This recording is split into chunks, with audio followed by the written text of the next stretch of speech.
hadis itu kan dikumpulkan oleh generasi yang hidup kurang lebih sekitar 200 tahun setelah masa-masa kenabian.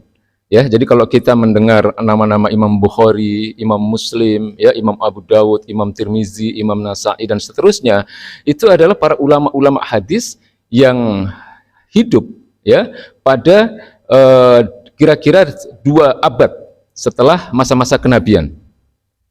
Nah, pencatatan hadis ini ya itu tentu memerlukan penelitian, ya, memerlukan penelitian yang luar biasa. Ya, inilah jasa mereka, jasa para ulama-ulama pengumpul hadis ini. Nah, antara masa-masa kenabian dengan masa-masa para pengumpul hadis, ya, Imam Bukhari, Imam Muslim dan seterusnya ini tadi, itu ada kurang lebih sekitar 10 sampai 12 generasi. Ya, ada 10 sampai 12 generasi. Nah, yang namanya hadis mutawatir adalah hadis yang di setiap generasinya itu dibawa oleh jumlah yang disyaratkan, ya, jumlah tertentu yang disyaratkan oleh para ulama hadis. Ada yang mensyaratkan 10, ada yang mensyaratkan 20 di setiap generasinya. Ya. Nah, mengapa disyaratkan seperti ini? Karena para perawi hadis, ya, mulai dari golongan sahabat sampai di generasi yang terakhir, ya, katakanlah di generasi Imam Bukhari dan seterusnya ini para perawi ini, para orang-orang yang membawa hadis ini itu disyaratkan adalah orang-orang yang mempunyai ketakwaan yang sempurna lah, katakanlah seperti itu. Ya, jadi para perawi ini bukan orang yang setiap orang bisa membawa hadis, tidak. Ya, jadi para perawi ini memiliki syarat yang jelas, dia harus muslim. Ya, jadi kalau orang itu tidak beragama Islam tidak diterima hadisnya. Kemudian yang kedua, dia harus akil. Akil itu berakal. Jadi orang gila nggak diterima periwayatannya. Orang yang terganggu akalnya tidak diterima periwayatannya. Kemudian dia harus balik, harus dewasa. Ya, anak-anak tidak diterima periwayatannya. Kemudian ada 2 syarat yang terakhir yang berat, yaitu harus mempunyai sifat adil. Adil dalam hal ini maknanya adalah tidak mempunyai tanda-tanda kefasikan. Ya, kalau dalam ilmu hadis, adil itu maknanya seperti itu, Pak. Ya, dia terjaga kehormatannya, terjaga muruahnya, ya. Tidak ada tanda-tanda pernah melakukan kemaksiatan. Ya, tidak fasik. Ini istilahnya adil. Ya, ini syarat bagi seorang perawi yang bisa diterima periwayatannya. Ya, kemudian yang kelima adalah kalau di dalam bahasa ilmu hadis disebut dengan dhabtur rawi. Jadi dobit itu apa? Orang yang kuat hafalannya. Ya, orang yang mempunyai kekuatan hafalan. Ya, nah kalau perawi itu mempunyai syarat-syarat kelima ini, ya, sudah dipenuhi oleh seorang perawi, maka hadisnya bisa diterima. Ya, hadisnya bisa diterima. Nah, dengan syarat-syarat yang demikian berat ini, maka yang namanya hadis mutawatir, karena dia diriwayatkan oleh banyak periwayat di setiap generasinya, ya, maka tidak ada kemungkinan mereka, ya, yang jumlahnya banyak tadi itu mempunyai kesepakatan untuk berdusta. Paham nggak maksudnya, Pak? Ya, jadi tidak mungkin ada sekian banyak perawi di dalam setiap generasi, ya, kemudian mereka mempunyai pendapat yang sama tentang suatu hadis, kemudian mereka bersepakat untuk berdusta, itu tidak mungkin. Oleh sebab itu maka hadis mutawatir ini adalah hadis yang dikatakan mempunyai tingkat kebenaran yang qat'i, yang pasti. Ya, karena disyaratkan adanya jumlah tertentu di setiap generasi yang membawa hadis itu. Ya, jadi selain muslim, kemudian akil, balik, ya, adil, ya, tidak ada tanda-tanda kefasikan, tidak menunjukkan pernah melakukan kemaksiatan. Artinya dengan kata lain dia terjaga muruahnya, ya, terjaga kehormatannya di kalangan masyarakat, ya, dan di kalangan para ilmuwan hadis juga, ya, dan yang kelima dia mempunyai hafalan yang kuat. Ya, ini bukan syarat yang main-main, Pak. Ya, makanya Imam Bukhari itu, ya, beliau itu adalah orang yang kekuatan hafalannya itu di luar rata-rata manusia. Ya, beliau itu hafalannya luar biasa. Ya, di bawah umur 10 tahun yang jelas sudah hafal Al-Quran. Ya, dan beliau dalam keadaan buta. Ya, jadi pada usia-usia anak-anak di bawah usia 10 tahun, Imam Bukhari itu diberi ujian oleh Allah Subhanahu wa taala, kehilangan penglihatan. Ya, kehilangan penglihatan. Tapi hafalannya luar biasa. Ya, karena hafalannya yang luar biasa itulah kemudian pada usia-usia seperti itu, ya, pada usia masih kanak-kanak, kemudian dianjurkan, dinasehati oleh para ulama-ulama pada masanya untuk mempelajari ilmu hadis. Ya, nah kemudian karena doanya sang ibu yang luar biasa, ya, dan keinginan Imam Bukhari ini untuk mempelajari ilmu hadis, ya Allah kemudian memberikan karunia-Nya dengan memberikan kesembuhan yang tiba-tiba, Pak.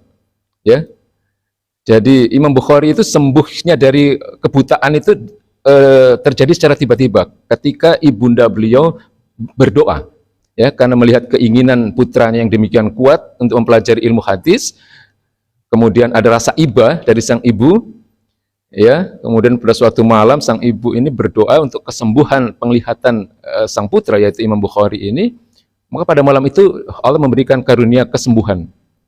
Ya, ini kan kisah yang populer ini, ya, kisah yang sudah masyhur lah, banyak disampaikan di mana-mana.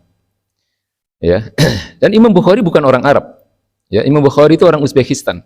Ya, kalau sekarang itu menjadi bagian dari Rusia. Ya, jadi Islam pada saat itu sudah masuk kemana-mana. Ya, jadi beliau berasal dari kota Bukhares. Ya, Bukhares. Jadi kalau pada masa lalu itu orang biasanya menyebutkan nama itu dengan kemudian diakhiri dengan nama asalnya. Ya, Imam Bukhari itu nama aslinya Muhammad bin Ismail bin Ibrahim. Ya, kemudian karena beliau dari Bukhares, beliau memperkenalkan diri beliau dengan menyebut nama Imam Al-Bukhari, imam yang berasal dari Bukhares. Ya, dan untuk menguji kekuatan hafalan beliau, ya, ketika beliau ke Baghdad, ya, beliau itu pernah diuji oleh 10 ulama hadis terkemuka di Baghdad. Ya, dan Bapak tahu bagaimana cara mengujinya? Setiap ulama hadis ini masing-masing membawa 10 hadis. Ya. Jadi ada 100 hadis yang diujikan kepada Imam Bukhari ini, dan ke 100 hadis itu diacak-acak, Pak. Ya, hadis itu kan ada matan, ada sanad, ya. Tahu ya, Pak, ya? Matan itu redaksinya, redaksi, ya, lafadznya, ya. Kemudian sanad itu jalur periwayatannya. Nah, ke 100 hadis ini diacak-acak, ya, dikacaukan. Yang matannya ini dikatakan diriwayatkan oleh ini, kemudian sanadnya dibolak-balik generasinya dan seterusnya, dan beliau mampu meluruskan, ya, dan membenarkan ke 100 hadis itu dengan cepat. Hadis ini riwayat ini, hadis ini riwayat ini, hadis yang tadi disampaikan oleh ulama tadi ini sebenarnya diriwayatkan oleh ulama yang dibawa ulama ini dan seterusnya. Itu luar biasa itu. Dan orang-orang seperti ini yang membawa hadis-hadis yang mutawatir ini. Ya, makanya hadis yang dikumpulkan oleh Imam Bukhari, beliau mengumpulkan hadis itu dalam waktu 16 tahun, Pak. Ya, ada 600.000 hadis yang beliau hafal, dan kemudian beliau seleksi ada 7.275 beliau kumpulkan dalam yang kita kenal hari ini dengan Sahih Bukhari. Ya, bisa didapatkan di mana-mana. Ya, Sahih Bukhari kan sekarang sudah banyak terjemahannya juga.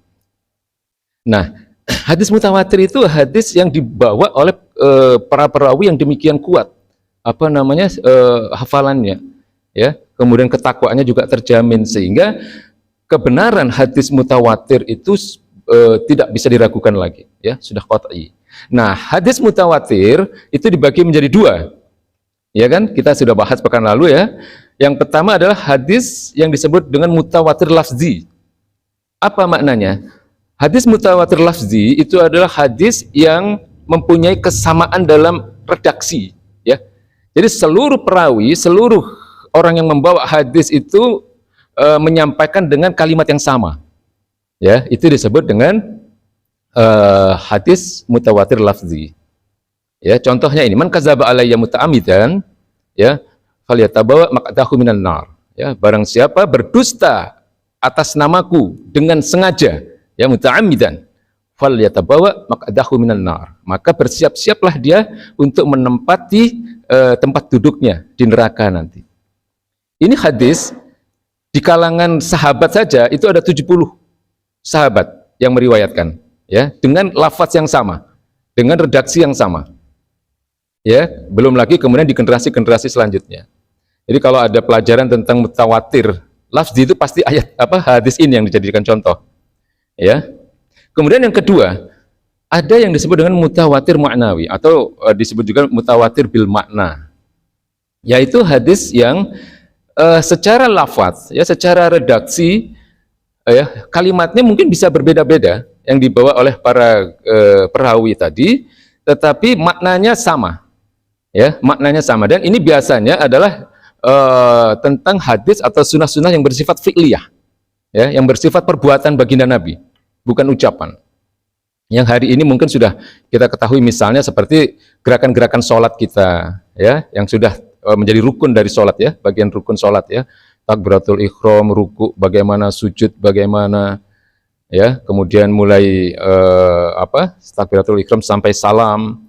Ini kan sunnah fi'liyah, ya, yang sudah disepakati oleh para ulama fikih dan usul fikih mempunyai kebenaran yang pasti, ya. Kemudian jumlah rakaat setiap sholat wajib, ya, 2 untuk sholat subuh, zuhur, asar 4, maghrib 3, isya 4. Ini hadis-hadis yang pada umumnya disampaikan oleh hadis mutawatir bil makna atau mutawatir maknawi, ya.